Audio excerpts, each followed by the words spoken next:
Hello, and welcome back to the Yogachua Art Chronicles podcast, where we explore the life and career of painter Paul Yogachua. I'm Ed Hoskin, and in this episode we're going to find out about one of the pivotal and most well-known works of Paul's, the Expo 86 mural. We also chat about money management with Joanne.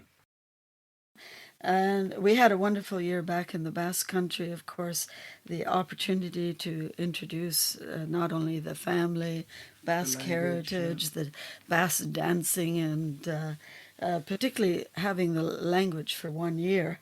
But we made sure, school starts usually September the 8th, I think the day after Labor Day here. So I think we got back 3 days ahead. And I had, registered for the French immersion, I guess a year ahead. Canada's a bilingual country, so I always figured, gee, it's an opportunity, why not take advantage of it?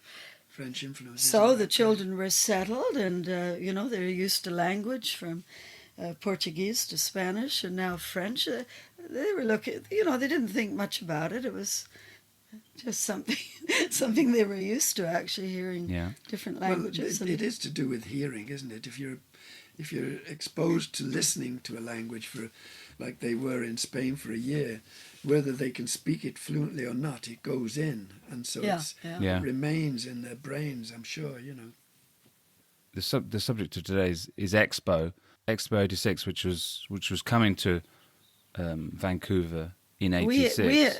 Well, what happened was, we left, before we went back to the Basque Country, we left my father in charge of the group that we had formed, which was for that 700 square feet. But what happened, and they had several meetings over the year, what happened in the end, just before we got back, is the Expo, they said, the money, okay, instead of allowing you to pay monthly, we need this money up front. So each one of us would have had to pay $13,000. We could have managed it, but the other artisans, didn't want to take the chance. So we were back to square one. Yeah. We're not in Expo now. Yeah. Back to nothing, trying to figure out quite a challenge. September to December, carrying on business as usual with the galleries. We're getting more frustrated every day because Expo is getting closer and closer. And then Paul, he has a great idea. So I said, look, I've got to get on Expo one way or another. We got to do some either mural or some contribution. So I said, I'll do it for free. Joanne, I said, get out there and tell everybody, and maybe, We're figuring, as we already knew, Paul did the Ximenes mural in 7 days. So, do a mural, donate 10 days, right? Yeah. Not thinking a lot more, but so that was in Paul's mind, and I started phoning around the different departments in Expo, but it's very difficult. They'll give you a call back, or you can't get to the right person. It's like anything, you got to know the right person. person. You have to know the right people. So we were still at a dead end. And even with free, can you imagine? I was getting madder and madder. Anyway, I was still selling in the park at that time. I was going to ask...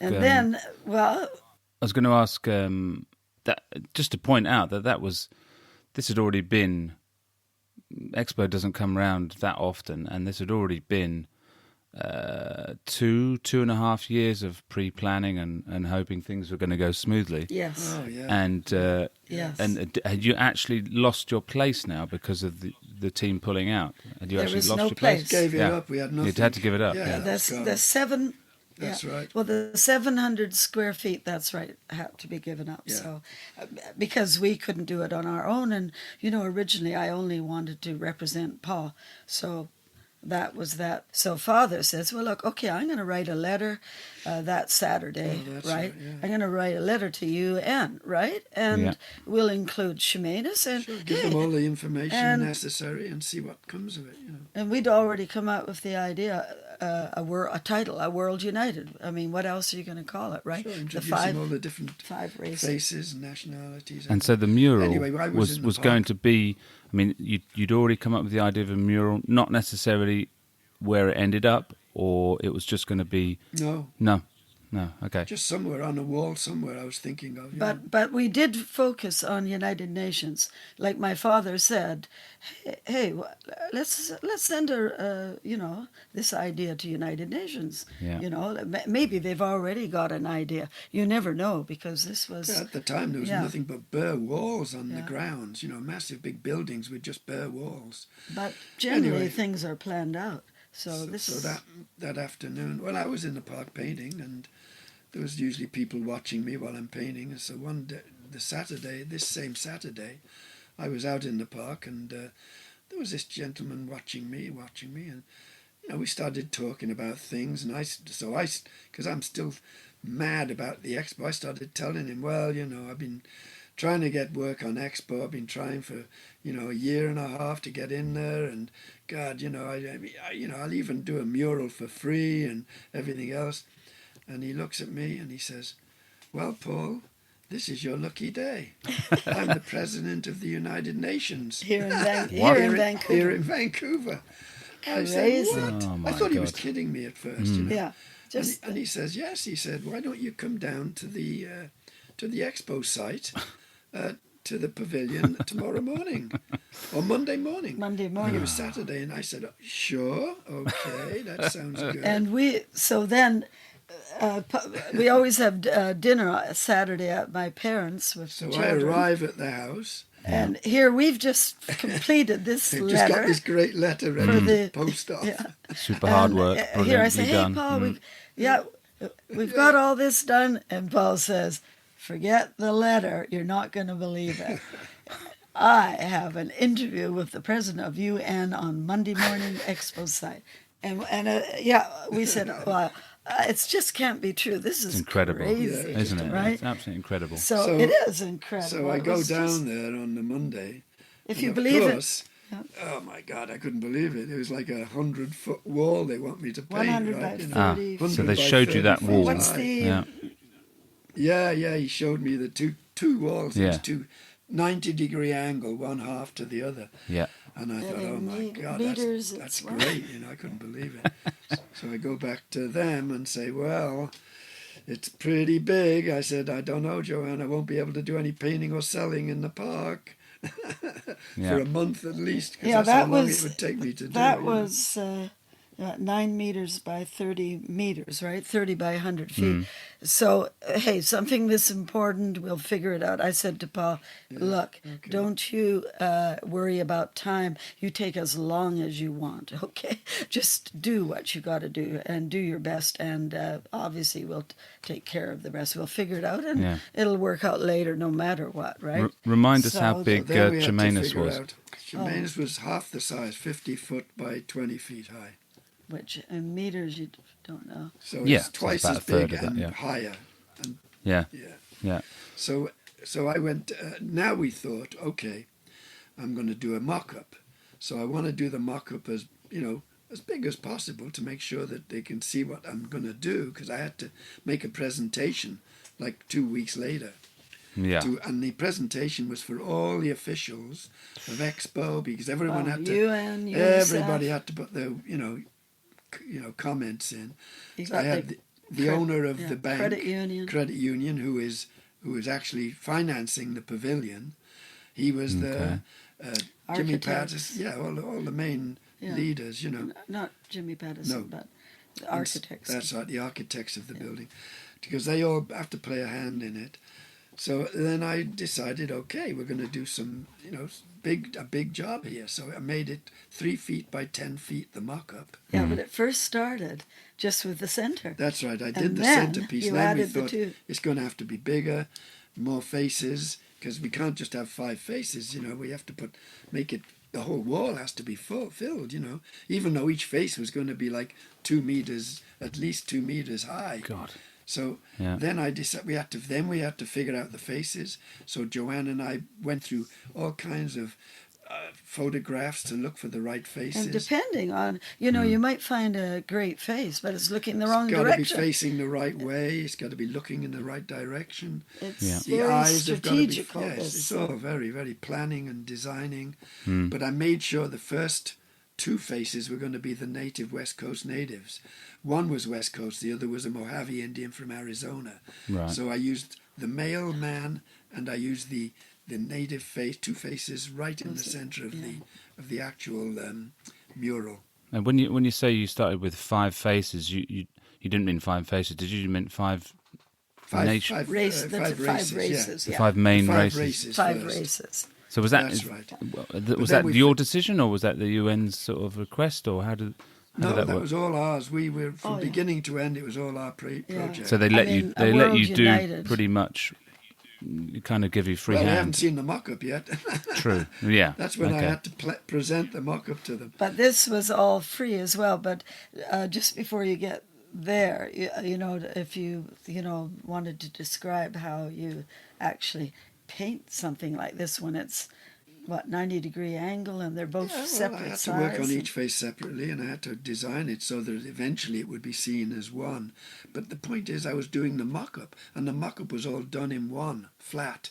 So the center was the divider of the two center faces, one half down one side and the other half down the other side. Yeah.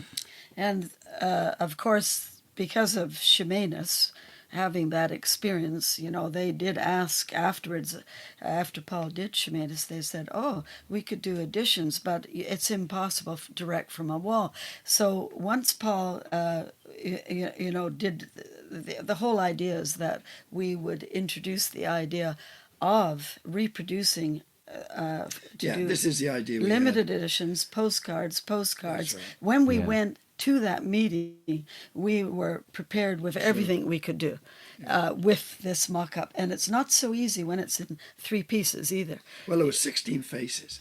So we used, basically there was 2 of every nationality or race. Plus I had their outfits to identify who they were. Right. Because otherwise you may not distinguish between an African woman and a guy from New Orleans who's black, you know. Yeah. So I had it all done that way, with the faces, and the Arabs with the garb, and the Peruvian woman with And her Tal and headgear. Anton with I the had my Basque. son on one side and my daughter on the other with the Basque outfits on. So you sneaked in your I went children. down to That's good. present this. Yeah, I sneaked them in, yeah.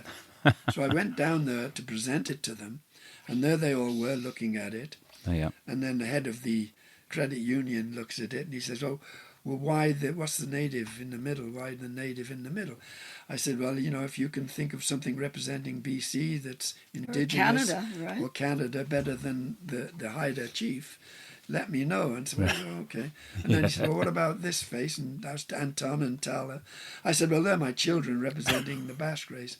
And he said, oh, maybe I should have my kids in it, you know. He was like kind of going on, you know. Yeah. So I said, look, this is the way it's going to be. I'm going to have the native there, and I'm going to have all the faces I've got here in it.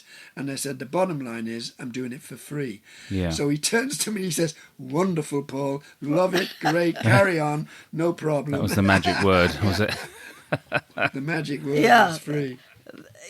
We always say, often when you give, you get tenfold back, right? Very good. Yeah.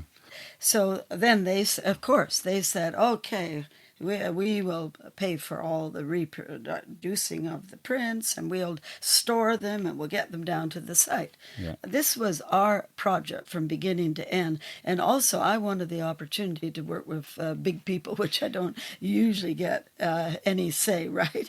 Yeah. And I said, no, we will pay for it. Yeah. And we will get them down to the site. And so the head guy says, oh, well, how are you going to do that? And I said, well, have you ever heard of a courier? I mean, we've been in business by then for 16 years, you know. Even though this was a mammoth project, of course. And of course we were intending to sell the small mock-up as well. And the Yeah. thing But is... they wanted to buy it, so that was good. They Well, bought we that put- for 10,000. Yeah, we put 10,000. We Yeah. put 10 on when we went through the door as That's well. right, yeah. We said, okay, this is 10,000 and this is what we have in mind, what we could do. And the thing was, we said 50-50, right? And at a later date, the United Nations said to us, look, Paul has done such an extraordinary job. We're so grateful, and we think it should be 60-40 for us. So we got 60% of all sales.